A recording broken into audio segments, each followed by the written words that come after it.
जय श्री राधे, जय श्री श्याम। अब हम आगे की कथा वर्णन करते हैं।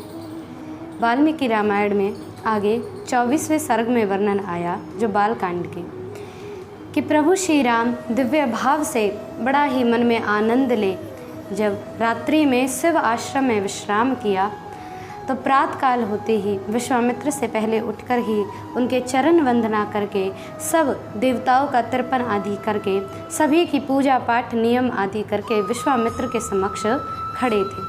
विश्वामित्र जी प्रातःकाल जगे राम जी की इन समस्त क्रियाओं को देख कर के बड़े प्रसन्न हुए। लक्ष्मण और दोनों भाई को देख करके अब विश्वामित्र के मन में बड़ी प्रसन्नता हुई।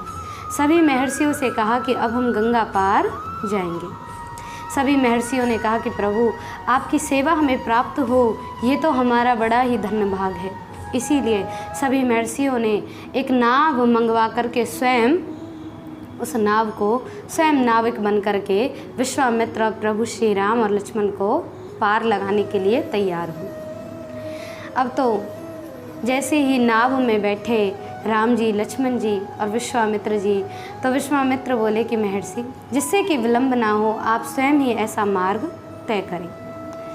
महर्षियों ने बड़े भाव से उस मार्ग को तय किया और गंगा पार के लिए चलने लगे। जैसे ही मध्य में आए ही थे कि मधुर ध्वनि, ऐसी ध्वनि शोर सुनाई देने लगा, कलकल की आवाज़ होने लगी।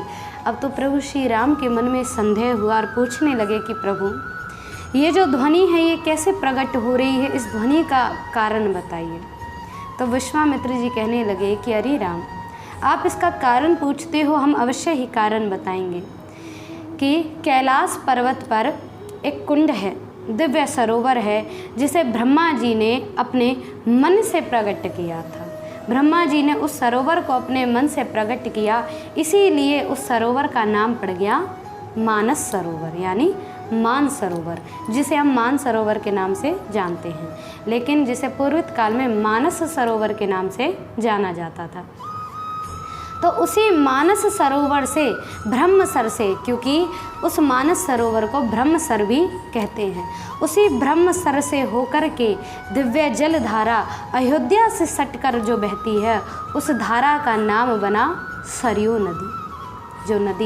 जो धारा ब्रह्मसर से होकर के निकली है, उस ब्रह्मसर से होकर के निकलने के कारण ही उसका नाम सरयू रखा गया। तो उसी सरयू का जो संगम है वो दिव्य भाव से गंगा में मिल रहा है।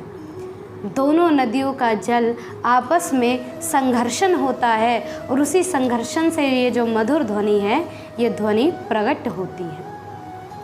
श्री राम जी अपनी दिव्य नदी जो अयोध्या के समक्ष बहती है, उस नदी को दिव्य कथा सुन करके बड़े प्रसन्न हुए कि प्रभु आपकी कृपा से सरयू नदी के प्राकट्य का वर्णन हमने सुना और दिव्य दोनों नदियों को उस जल को प्रणाम किया प्रभु श्री राम ने।